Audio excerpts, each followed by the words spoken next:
Happy Thirsty Thursday, boys. Who's ready for a winning day? I know I am.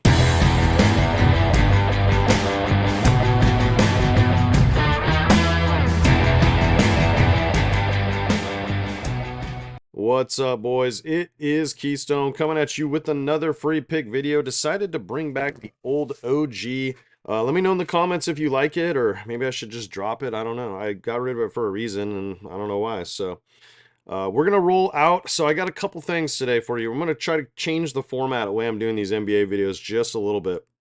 And the main reason today specifically, I do have a play for you guys. We have a very early game being played over in Paris, and I'm actually excited about this one. I'll probably watch it. Hopefully it'll be a good, high-scoring, fast-paced game for us to take some overs on. We're going to go to that play at the very end of the video. So if you're watching this right now and that game's about to start like within an hour, I would just skip ahead, get that playing, and then come back and watch the rest of the rundown breakdown. And I'm going to have some bonus picks for you guys tomorrow over on winnable.com/SBAA on the free plan, guys. Super easy, super fast to sign up, absolutely free. Like I said, I gave out a couple bonus picks today. They did not go the greatest. We're going to get into that recap very quickly. But guys, it's Thirsty Thursday. Beers are on me. I'm going to cover the first two rounds of the day pass. You're going to get it for only $5 today. Let's use code BEERME. And that'll take it'll take it down to $5. It'll be like, I don't know, 70 something percent off, or 68%, something like that. So yep, $5 day passes today. I don't even think I'm gonna put a limit on those. You guys can just swing away, and let's get into a quick recap now. I gave this play out on Winnable. It was a better discount play. Our other one voided because one guy didn't play. I would think it was Harden. So that freaking last game just pissed me right off. This was a blowout at Brooklyn today. The guy just didn't shoot much, unfortunately. He didn't shoot well, and he didn't shoot much. So they only also, like, all the starters only played like 24, 25 minutes. So you're not going to win many slips when you have blowouts. It just sucks. It's not all doom and gloom, though. We did hit one play on Sleeper, and we still have this baby open, waiting on Mr. Jaden Daniels' Joker triple-double. If you get on Winnable free plan today, you're going to see a play that might just have that. It looks very similar. Gave this out for free on Winnable. Walker Kessler got it done, which was my pick. The discount, which was a good one, 4 points off. I mean, it was solid. He ended with 21. Yeah, shot 6 for 19, guys. All right, just not very fun. John Collins got it done with Ja Morant. This was a sleeper discount play. That was a VIP slip, and then we'll come back to that in a sec. This just freaking pisses me off, broke my heart. There's a few guys, and I'm sure you guys all have a few of these guys. One of them for me is Jaylen freaking Brown. Every time I bet this guy's over, it doesn't matter how good of a spot it is, doesn't matter the historical track record, he just finds a way to fuck me. So what do I do today? I said, oh, this PRA line's too high. No Ivica Zubac, no James Harden. Wow, okay. And then I find out also that Kristaps is out due to an illness, and Drew Holiday is out as well. So I'm like, yeah, I still like it. They should have blown them out. This guy not only hit his line, but I'm sure some of you guys might have seen the game.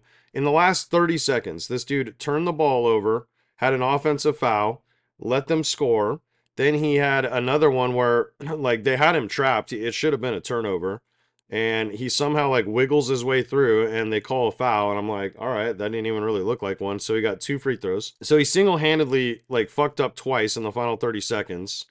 Turned the ball over once, got an offensive foul another time, and then they tied it, and it went to freaking overtime because of it. And of course, the only thing he does in overtime was hit a 3, and he got me by 1. So this would have paid 2.5 units back, because we did miss this one as well. This guy shot like 6 of 8 today. Like, that's not going to happen very often. So it's unfortunate that we just barely missed a 2.5x return on this. This was the one I gave you guys. I mean, Trae Young, dude, seriously? Ant-Man, 6 for 19? Okay. Guys, this is Trae Young's points, okay? Look what this guy's been doing. This is his point box right here. Look at these. Look what Trae Young's been doing. The first time I suggest we take him on his point and assist line. The first time in a while. Look what happens. 13 points? Really? 13? Look at these numbers, man. Oh, anyways, guys. All right, let's get into oh, look at this. We have a few open on Betr as well, see? We got this one with Harden, Jokic from last night with Jaden Daniels.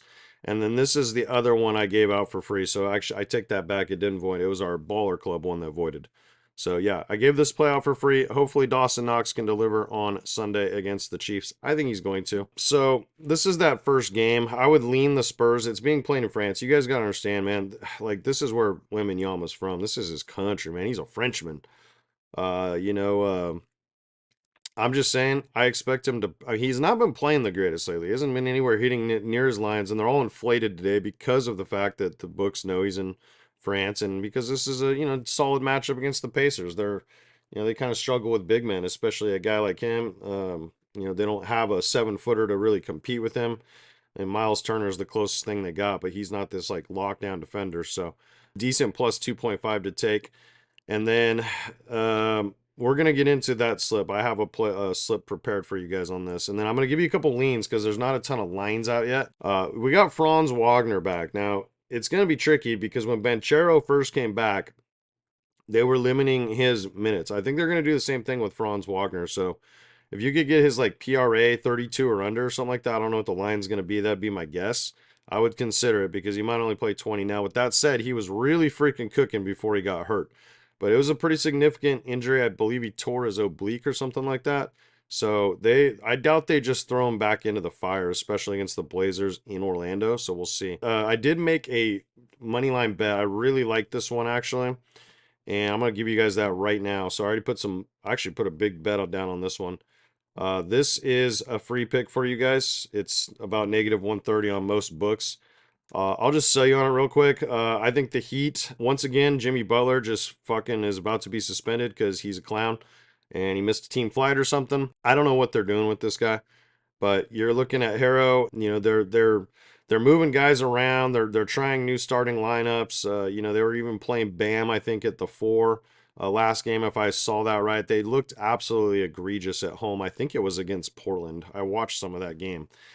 And, I just think they're possibly a team that doesn't really have an identity right now. So I think the Bucks are a really strong bet at home. Giannis has historically played well in this matchup. See what he's at over here on Betr on his point line. But I would tell you right now, I would love this. Giannis, where's Giannis? There he is. So we're looking at 28.5. Yeah, give me the freaking over on that one, please.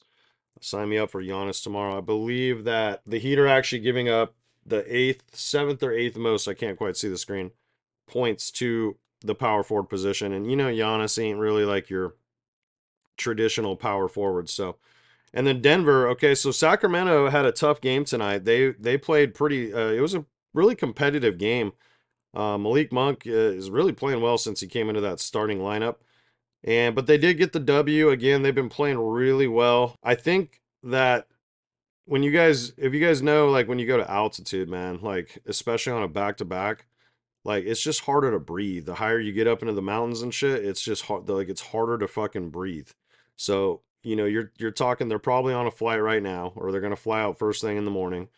And then you're landing in Denver at the altitude. Literally, it's about, 5,000 feet up in the air or a little higher. And now you're playing a rested Nuggets team that is really clicking. And the other thing that's crazy is Denver's not playing at a super slow pace like they did last year in the regular season. It's almost like they're not going to wear themselves out defensively until they get to the playoffs. And they're just kind of like, yeah, we can just win this way for now. Like we'll tighten up when we get closer. So they're actually playing at a top 10 pace right now in the league. So I actually really like this play because I like the fact that Sacramento's on the back-to-back. I would absolutely put a full unit on this play. I actually put a lot more than that on this one. So I might actually make this a reputation bet tomorrow. We'll see. I feel really good about this. So that's a free pick for you guys right there on the books. And then obviously Jokic is always in play. And then, as long as they don't get like blown out of the building, I expect that Denver, do what they usually do. They're a fantastic third quarter team. They start to pull away in the third quarter a lot of time from these teams, especially at home. They're really good at halftime adjustments. With that said, the one position Denver has really struggled with is centers. Like Jokic doesn't play a ton of D, and a lot of times he's moving around chasing guys out to the perimeter. So you'll have, Sabonis, his lines will probably be inflated because of the matchup, and there is, potential blowout. I don't know. The Kings have been playing really well. So they could keep this close. It's a 7.5 point spread, but I would really look into the two centers in this game. And you could look into staying in the flames with a guy like Malik Monk. Michael Porter Jr. looked really good the other day. The Kings have been struggling with the kind of the 2-3 guards or seem to be where they're giving up points. Andrew Wiggins had a big game against them tonight, so you could look into Porter Jr. potentially here. I don't know what his line's at, but we could go take a look. And I'd probably be interested. Do they have that game up on Betr yet? It doesn't look like they do, actually. Okay, so we got Porter. Mm,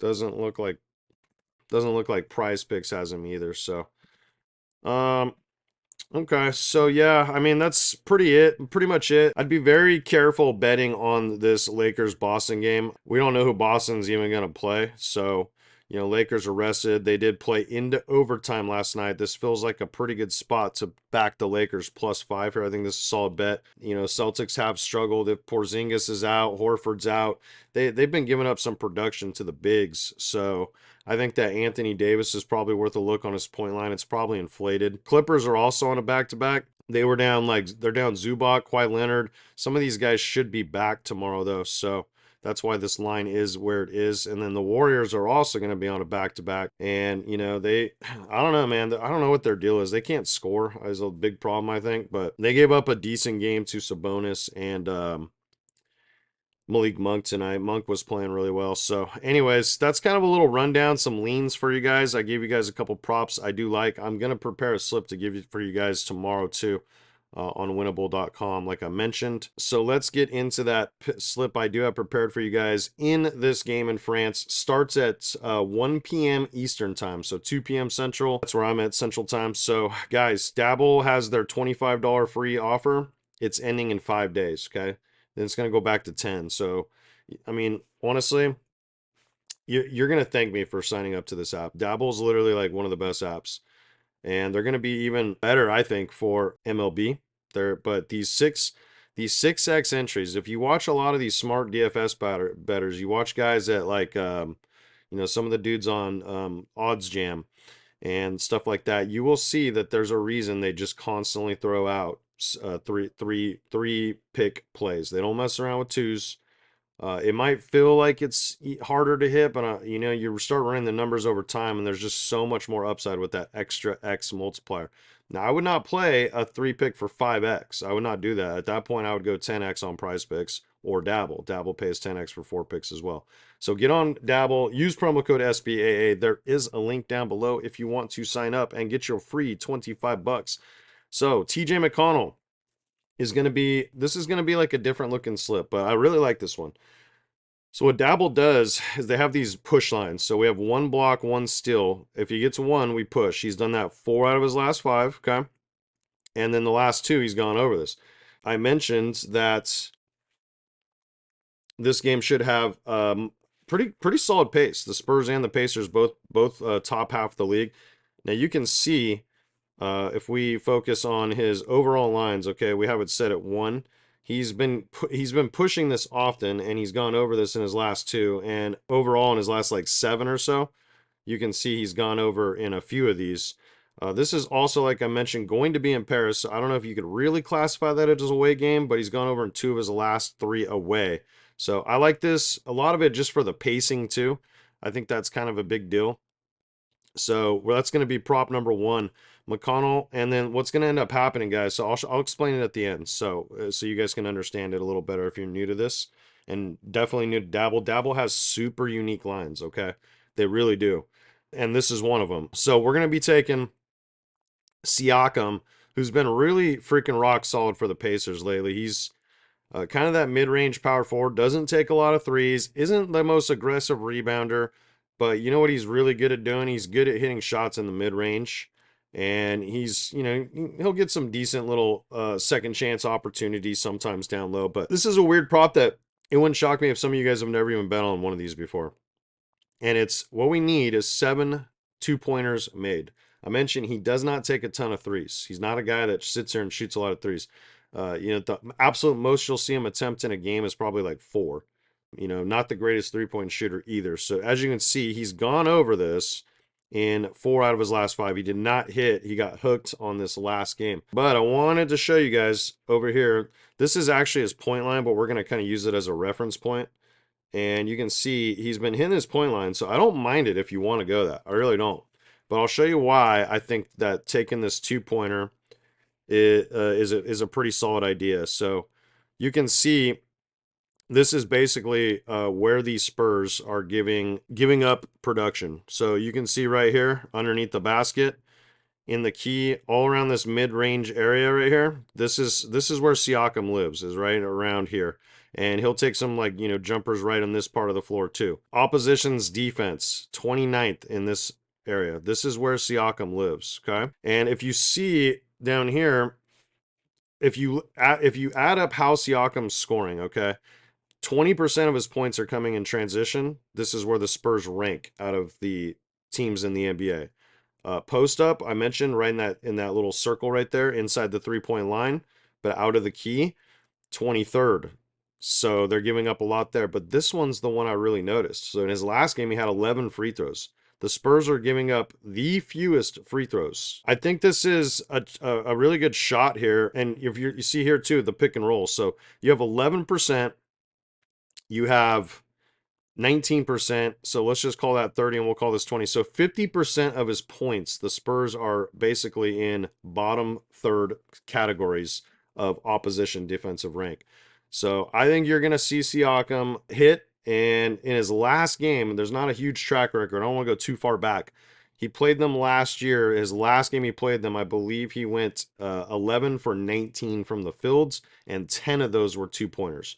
So I really like that Siakam play and the TJ McConnell. And then let's get into that third leg. And it's going to be, I know, you guys were expecting me to go Wemby with the points. And you know what? I have that in another VIP slip already. And I don't mind that. But it's very inflated. But what I do expect is this guy to play and try to put on a show for his home crowd. But that doesn't necessarily just mean that he's going to be scoring. His you know, energy to play defense, to get some steals, to get some blocks, I think it's going to go up dramatically. Now his block line was at 3.5, and I said, okay, well, he hits that sometimes. But the steal line looked pretty damn consistent. You can see he's hit this, he's pushed this in 4 out of 5. I'm going to explain what happens if it pushes. But let's just go take a peek here. You can see right here, this is his steals. So he's been getting one often, but look at the more recent games right here. Okay, he pushed, did not get one here in the last game, but 2-2 through 2-3-2. So he's been, you know, having some opportunities. I like the McConnell and Victor Wembanyama defensive categories here simply because the pace is going to be higher in this game. So when there's more pace, it means there's more opportunities. More opportunities to get some turnovers off the opposition. So I think Wemby for one still is a pretty good shot here. And what these lines do, let's say he has a nice little 2 or 3 still game. Well, this will green, this will check, right?